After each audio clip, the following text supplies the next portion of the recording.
An example is I had a client spending $500 a month and they'd been going on their own for 6 months, but they had no tracking set up. So, there was $3,000 spent on ads, but actually no way to understand what those ads were or weren't contributing back to the business. And also no way to, I guess, look at if a particular audience was performing or if a particular offer or creative was performing. So, where they saved their money in outsourcing, they lost not just the time of poor performing ads for 6 months, but they also lost that ad spend where it could have perhaps been more effectively used. Stop and don't spend another single cent on advertising until you listen to this. I'm Marianne Amies. This is Ready, Set, Paid Ads, digital marketing for paid ad success. Let's go. Welcome back to another episode of Ready, Set, Paid Ads. Today, I'm going to dive into the question of who should be running your ads. Is it in-house, is it DIY, or is it an agency? It's an amazingly important question that a lot of us, I think, fail to take the time and really analyze. Are your paid ads in the right hands? So today I'm going to break down who should be managing your ads and really look at the pros and cons of all the different options and what it costs you, I guess, if you get this wrong. I've been reviewing paid ad setups, strategies, systems, and accounts for 15 years, and you learn so much when you peel back the curtain of ads management and you see different people's approaches. You see the way that different individuals, agencies, or people themselves manage their ads. And you also hear horror stories. There's a lot of confusion about who should manage ad campaigns and what the results look like in each of those different scenarios. So today I'm going to break down my perspective on who should run your ads and I think give you some really practical insights that can help guide your decision for your business. So let's dive in and look at the DIY. So this is where you, the business owner, are running your own ads. So the pros obviously is it's low cost. You don't have any ongoing fees or salaries or professional development. It's just you and your time. You learn the ins and outs of your audience and your offer. So you get to see what works and what doesn't. You get to really get in deep and understand. And you have total control and flexibility. If you decide you want to put an ad on today and you've got the time, you can absolutely set that up and get it live. Or if you want to test some different things out, you don't need to go through a briefing process. You're just in there getting that work done. So what are the downsides of when you self-manage? Obviously, there's a steep learning curve and there's a high time cost. So you don't just need to learn the platform and, learn like an ads expert or ads freelancer learns. You also need to have time ongoing to run, manage, update, strategize. So really looking at if that is time that you have. Obviously, there's also the cost of mistakes. So, things that you might not be aware of, things that you think you've set up right, but maybe you haven't, or vital steps that you've missed can result in obviously wasting budget. And then, obviously, hard to scale or test properly. Just basically, you might not have the time and you probably don't have the skills without, again, a really steep learning curve to test it out properly. So, an example is I had a client spending $500 a month and they'd been going on their own for 6 months, but they had no tracking set up. So, there was $3,000 spent on ads, but actually no way to understand what those ads were or weren't contributing back to the business. And also no way to, I guess, look at if a particular audience was performing or if a particular offer or creative was performing. So, where they saved their money in outsourcing, they lost not just the time of poor performing ads for 6 months, but they also lost that ad spend where it could have perhaps been more effectively used. It's not to say that DIY is not a great idea, but my tips are if you want to DIY, invest time in private coaching on how to use the ad platforms properly. So I know there's a lot of group coaching out there and not all group coaching is created equally, but you definitely want something high touch, something that's going to help you individually at your level of business understand how to set up ads, so the technical skills, but also the strategy for your industry, your niche, your budget. Consider, I guess, partnering with a strategist who can check on your campaigns and give you feedback. So, again, thinking about that, if you are DIYing and you go through some training, is there someone that can kind of hold your hand ongoing, even if that's just a monthly look to say, here's some pointers of what you should try next, or here's some ways I think you need to develop those skills. And then understand the cost of what you're giving up. So, although you save on wages or consultancy fees, you need to personally have the time to put in and, first of all, learn at the outset and then to manage ongoing. So, you're probably looking at 10 to 20 hours, if not more, invested up front, and then at least 2 to 3 hours per week, depending on your platforms and your category.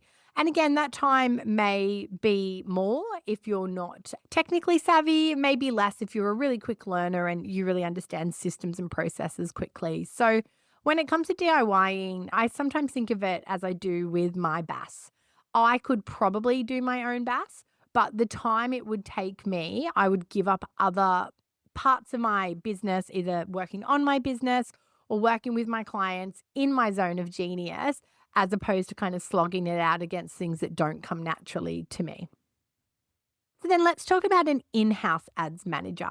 So obviously the pros of having an in-house ads manager is that you have a dedicated person immersed in your brand. So like any other marketing person on your team or a sales member on your team, they're living and breathing your brand. They're solely focused on your brand. So you're probably going to get quite a good turnaround on things, lots of strong communication. And obviously, you're going to have a lot more control than an agency. You can sit side by side with this person any day of the week, see how ads are tracking, ask lots of questions. They're always going to have time for you because they're working for you and they're dedicated. Their sole focus is on your business. So they're not spread thin across lots of accounts or juggling building their own business alongside of managing your ads.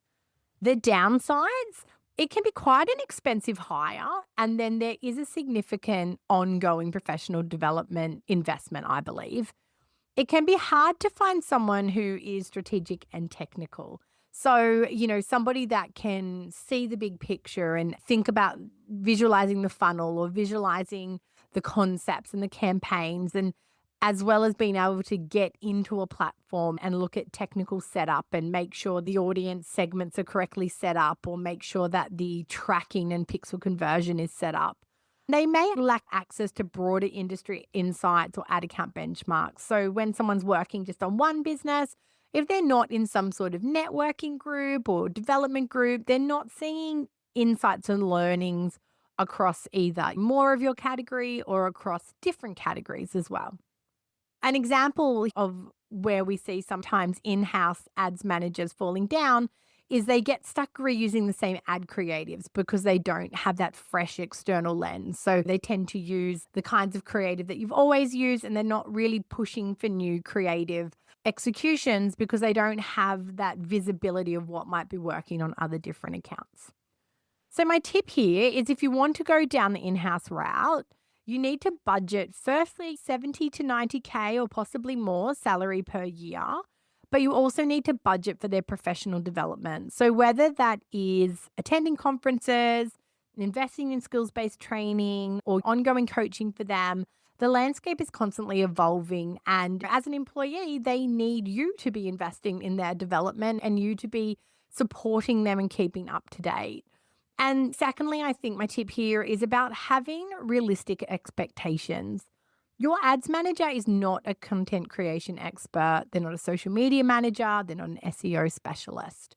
So they either need to work with and lean on a team for assets, for copy, for keyword strategy, or they need to, again, access some external resources. So what we're seeing a lot now in the marketing industry are these job ads that are really catch-alls. I'm looking for a marketing manager who can create social media, manage ad campaigns, code websites, and copyright for brochures. Now, they're not one person. And when you come down that kind of jack of all trades area or that jack of all trades wish list, what you get is that kind of expert in no areas. So if you are hiring a paid ads manager on your team, I would want to see that in a team that already has a marketing manager that maybe has a content or a social team. So they're certainly not being expected to go from strategy all the way through to execution on their own. Because I do feel like it's very hard to find a person that is an expert in all those areas. And then if they are, again, I'd be expecting that wage budget that I talked about earlier to be much higher. You might be looking at someone that's more around the 150K mark because they can actually perform a lot of different roles for you within your business.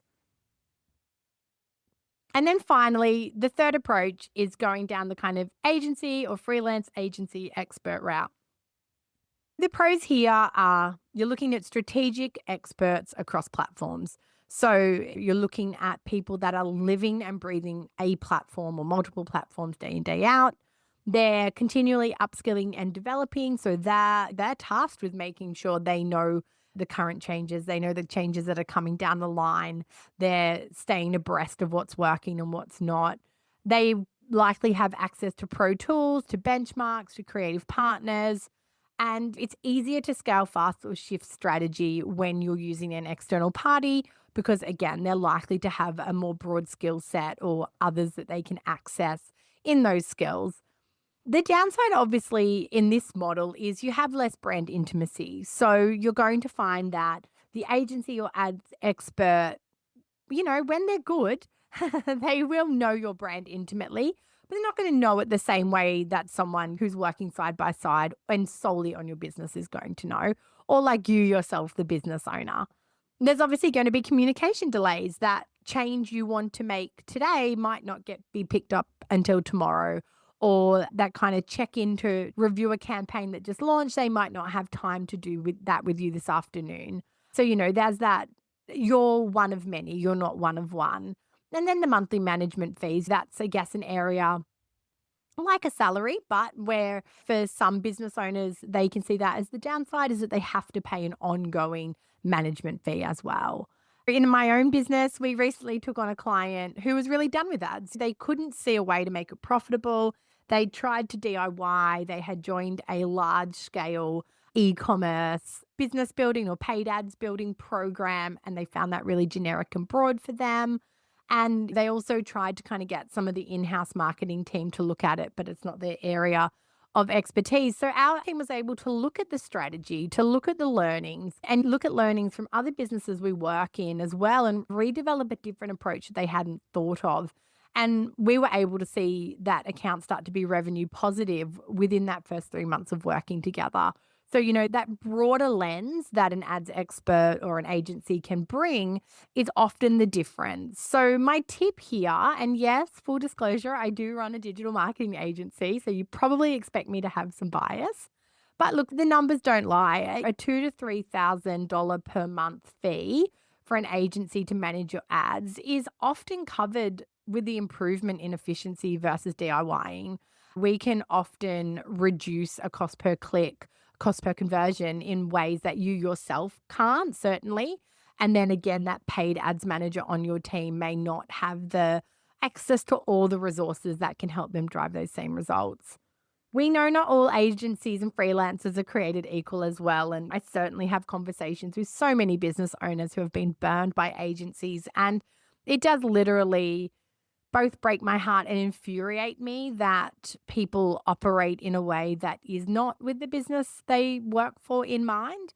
But my tips for this is you try to match your size to the agency size. So if you're a small business, don't go to the huge agency that's worked with the big brands because you're more likely to be insignificant to them. If you're not going to help them build their portfolio, or even just your retainer isn't as big as some of those bigger brands' retainers, you may just find it hard to get airtime with senior people on the team and then to get that focus that you want. Where if you're small and you go with a freelancer or a small agency, you're probably going to be given a lot more time, care, energy. Look at the team size and makeup. So, are there enough experts on the team of the agency that you're looking at? And, if it's a freelancer, are they able to help you with your technical needs, your creative needs, your strategic needs? And make sure they're geared for growth. If it's a freelancer, are they capping their numbers that they plan to take on board? Because again, one freelancer should only manage so many ad accounts. It's like in an agency, one ads manager should only manage so many ads accounts. And both an agency or freelancer, are they planning to grow their team as that kind of number grows, or are they planning to cap the number? So just having a feeling of how your business will be treated as that business grows. And I guess another point in that is if when you have your initial meeting, you're meeting with really senior people, are they the people working on your account? And I think that's a really important thing to understand in agency is to ask the question of who will be working on my account? Who will I talk to day to day? I think that's a really critical tip to making agency work for you as well. So, how do you decide what's right? And a lot of this comes down to your individual business, your individual preference, what you're motivated by as well. So, looking at your monthly ad spend, also thinking about if you personally are passionate about learning ads and that's something that you're excited by, then DIYing up until a certain level makes a lot of sense. Is your offer tested and already converting, or is it still experimental? So if you're in the early days, is it going to be more efficient to get an expert to get you a model that performs? Once you're tested and converting, it may be easier to look at different models outside of managing yourself. Do you have budget for trial and error, and do you have time? Obviously, we know that I've spoken before about time and money. And if you don't have time, you'll end up spending more money up front. So, which model's going to suit you more there? And then you have, do you have budget and PD ops for an in house resource? So, we can't expect an in house resource to start as an ads manager with us and just excel forever. They do need continual upskilling, especially if they're the only ads manager in your team. Thinking about the budget and the ad spend as well, I think if you're spending under 2,000 a month, I think DIYing with guidance and mentoring is a great fit. I think once you start spending more than 2 and 5K a month on your ads, unless again you have that passion and that commitment to learning and excelling in ads, I'd definitely be looking at a boutique agency or a freelancer up to kind of 25K in spend.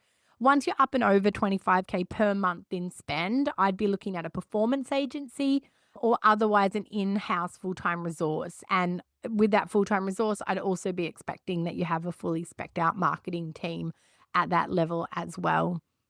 I think to really make this decision, you need to think about where you're at with your business, what your goals are, and what your personal strengths are, and understand that over the life of your business, you may move through all these three different approaches to managing ads at different times. You might start in agency and then bring it in house, or you might start in house and then take it to agency or DIY and then bring it in house. So there's lots of different pathways and they're going to change over time in line with your business goals and your needs as well. Look, over at Wise Up, we do offer paid ads health checks, and that's an opportunity for us to walk through behind the curtains of your ads that are running and to really give you feedback on what the opportunities are for growth, where, the current structure or management systems might be letting you down, and to identify easy wins, whether that is for you or your in-house resource or even feedback to your agency. So I will pop that in the show notes. I hope that you have found this a useful episode and gives you some food for thought. As always, if you've got questions, I'd love to hear from you over on Instagram or LinkedIn. And until next time, I look forward to talking to you again soon.